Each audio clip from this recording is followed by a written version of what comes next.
চৌধুরী কাশেদ, আপনি যেটা বলছিলেন সেখান থেকে আমরা আসলে একটা সুন্দর বাংলাদেশ প্রত্যাশা করি, একটা স্বস্তির বাংলাদেশ প্রত্যাশা করি, একটা সমৃদ্ধ বাংলাদেশ প্রত্যাশা করি। সেই বাংলাদেশে যেতে হলে বিশেষ করে তরুণদের মানসিকতায় কি পরিবর্তন আনতে হবে, এবং তরুণদের দক্ষতা বৃদ্ধির একটা ব্যাপার কিন্তু আছে যে আমরা এডুকেটেড, তথাকথিত এডুকেটেড তরুণ প্রজন্ম পাচ্ছে, কিন্তু দক্ষ তরুণ প্রজন্মের একটা অভাব কিন্তু রয়েছে, যেটা আমাদের ডেমোগ্রাফিক ডিভিডেন্ড যে সুফল সেটাতেও কিন্তু বঞ্চিত করছে বা করতে পারে বলে বিশ্লেষকরা মনে করেন। সেখানে আসলে কি ধরনের পদক্ষেপ থাকা উচিত, আপনি কি মনে করেন?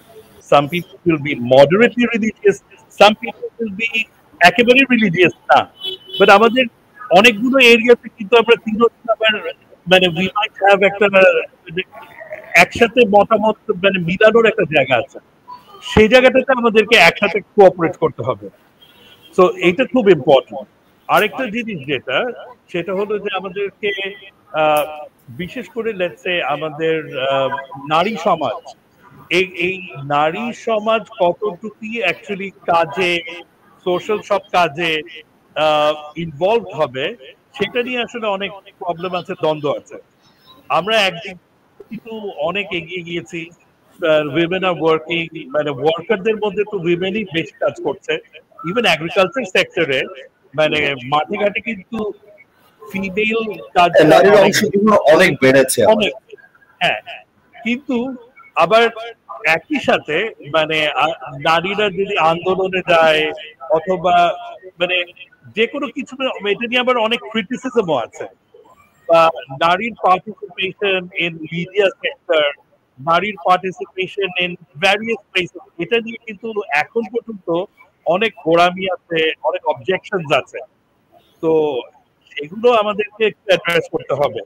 নারী সমাজকেও একটু খেয়াল রাখতে হবে যে সবসময় সবকিছু করলে চলবে না, তাদেরকেও একটু আমাদের হিস্ট্রি, কালচার, ট্রেডিশন কিছুটা ওই ফ্রেমওয়ার্কের মধ্যে একটু থাকতে হবে। সেটার ভিতরে থেকে সে যতটুকু মানে তার বাউন্ডারি এক্সটেন্ড করবে সেটা দরকার। আর যারা অতিরিক্ত বেশি ডগম্যাটিক, তাদেরকেও আরেকটু প্রসারিত করতে হবে তাদের মাইন্ডসেট। তো দ্যাট ইজ ভেরি ইম্পর্টেন্ট। আরেকটা যেটা হচ্ছে যে সোশ্যাল মিডিয়াতে রেসপেক্টফুল হওয়া, এটা নারী পুরুষ সবার প্রতি। আমাদের দেখা যায় খুব বাজে কথা, বাজে ভাষা, বাজে ইনসাল্ট, কটাক্ষ করা একে অপরকে, এটার একটা খুব কালচার আছে। তো সোশ্যাল মিডিয়াতে রেসপেক্টফুল হওয়া, এটা একটা মেজর একটা মানে মাইন্ডসেটের একটা রিফরমেশন আমাদের খুবই প্রয়োজন। আর এবার যদি আমরা দক্ষতার কথা বলি, এখানে আমাদেরকে খেয়াল রাখতে হবে যে আমাদেরকে আসলে ইন্টারন্যাশনালি আমাদেরকে খাপ খাওয়াতে হবে। তো আমাদের স্কিল বাড়াতে হবে, ল্যাঙ্গুয়েজ স্কিল বাড়াতে হবে, এবং দ্যাট ইনক্লুড যে আমাদেরকে ইংলিশ ল্যাঙ্গুয়েজকে আরো বেশি এনক্রিজ করতে হবে। এটার ব্যাপারে কিন্তু আসলে গোড়ামি থাকলে চলবে না যে মানে আমরা ইংলিশ প্রত্যাখ্যান করব কারণ চায়না ইংলিশ ছাড়া অনেক দূর এগিয়েছে। চায়না এখন সবাই ইংলিশ বলে, জাপানিজরা এখন ইংলিশকে এমব্রেস করেছে। বিকজ ওই গোড়ামি থেকে আমাদের বেরোয় আসতে হবে যে এটা একটা উপনিবেশিক আগ্রাসন, এটা সেটা। This is a global language, যেটা দিয়ে সবাই দুনিয়ার যে কোনো জায়গায় কথা বলতে পারবে, কমিউনিকেট করতে পারবে, চাকরি পেতে পারবে। তো মানে এই জায়গাটাতে আমাদেরকে আরো অনেক বেশি এমফেসিস দিতে হবে। আর আরেকটা খুব ইম্পর্টেন্ট জিনিস যেটা হচ্ছে যে পড়াশোনার স্ট্যান্ডার্ডটা বাড়াতে হবে। আমরা পড়াশোনা, লেখাপড়া এটাকে অনেক বেশি ইজি করে ফেলেছি, কম্পিটিটিভনেসটা অনেক বেশি কমে গেছে, কোনো রকমের একটা সার্টিফিকেট পেলেই চলে। এই জায়গাগুলো থেকে আমাদেরকে আরেকটু বেশি মানে চ্যালেঞ্জিং লেভেলটা আরেকটু বাড়াতে হবে। আর আরেকটা খুব গুরুত্বপূর্ণ জিনিস, আমাদেরকে অ্যাকচুয়ালি রেলেভেন্ট সাবজেক্টে পড়াশোনা করতে হবে। আমি কোনো ফিল্ড অফ স্টাডিকে অবমাননা করতে চাচ্ছি না, কিন্তু আমি বলছি যে কেউ যদি ধর আজকে কোনো একটা সাবজেক্টে পড়াশোনা করে যেটার অ্যাকচুয়াল অ্যাপ্লিকেবিলিটিটা একটু কম, সে তার শখে পড়তে পারে, কিন্তু ইন এডিশন তাকে অন্য কোনো সাবজেক্টে পড়াশোনা করতে হবে যেই সাবজেক্টটা অ্যাকচুয়ালি কাজ করার জন্য আরো বেশি কাজে লাগানো যাবে। So let's say somebody is studying মানে হিউম্যানিটিজ কোন একটা সাবজেক্ট পড়ছে যেটা আসলে খুব একটা মানে কাজে লাগানো যাবে না, তাহলে সে সেটা করবে, কিন্তু তার সাথে একটা এডিশনাল 1 বছর 2 বছরের কোন একটা ডিপ্লোমা করতে হবে in a direct work skill. আর আরেকটা জিনিস আমাদেরকে প্রাধান্য দিতে হবে, সেটা হচ্ছে যে মানে আপনাকে you need to actually become more skilled in vocational skills. আমাদের কোটি কোটি মানুষ মানে তার মাল্টিপ্লাইড বাই 2 বছর 4 বছর মানে কয়েক কোটি বছর ম্যান আওয়ার আমরা লুজ করছি, যে তাদের থেকে আমরা আউটপুট পাচ্ছি না। কারণ তারা ইউনিভার্সিটিতে মাস্টার্স করার জন্য বসে আছে, কিন্তু আমাদেরকে 2-3 কোটি মানুষ যদি 2 বছরের একটা ডিপ্লোমা করে একটা ইঞ্জিনিয়ার হয়ে যেত, কেউ একটা মানে মোটামুটি 15-16 বছর বয়সেই আর্কিটেকচারের উপরে বা ইন্টেরিয়র ডিজাইনের উপরে 2 বছরের একটা ক্র্যাশ কোর্স করে ডিজাইনার হয়ে গেল, আর্কিটেক্ট হয়ে গেল। আমরা কিন্তু মানে কোটি কোটি মানে আমরা ম্যান আওয়ার যেভাবে ক্যালকুলেট করি, আপনি ইমাজিন করেন কত কোটি ম্যান ইয়ার্স আমরা পিছিয়ে যাচ্ছি। তো ওই ম্যান ইয়ার গুলো আমরা আসলে ডিরেক্ট প্রোডাক্টিভিটিতে আমাদের কন্ট্রিবিউট করানো দরকার। সত্যিকার অর্থে যদি আমরা দেশ গঠনের চিন্তা করি, আমাদের মানসিকতায় পরিবর্তন আনতে হবে। আমরা আসলে কর্মমুখী হয়ে উঠবার জন্য যে এডুকেশন, সেই এডুকেশনে আসলে আমাদেরকে হতে হবে, এবং সেটা ব্যক্তি পর্যায়ে পরিবার পর্যায়ে থেকেই শুরু করতে হবে। রাষ্ট্র আসলে সবকিছুই করে দেবে না আমাদের। এক্স্যাক্টলি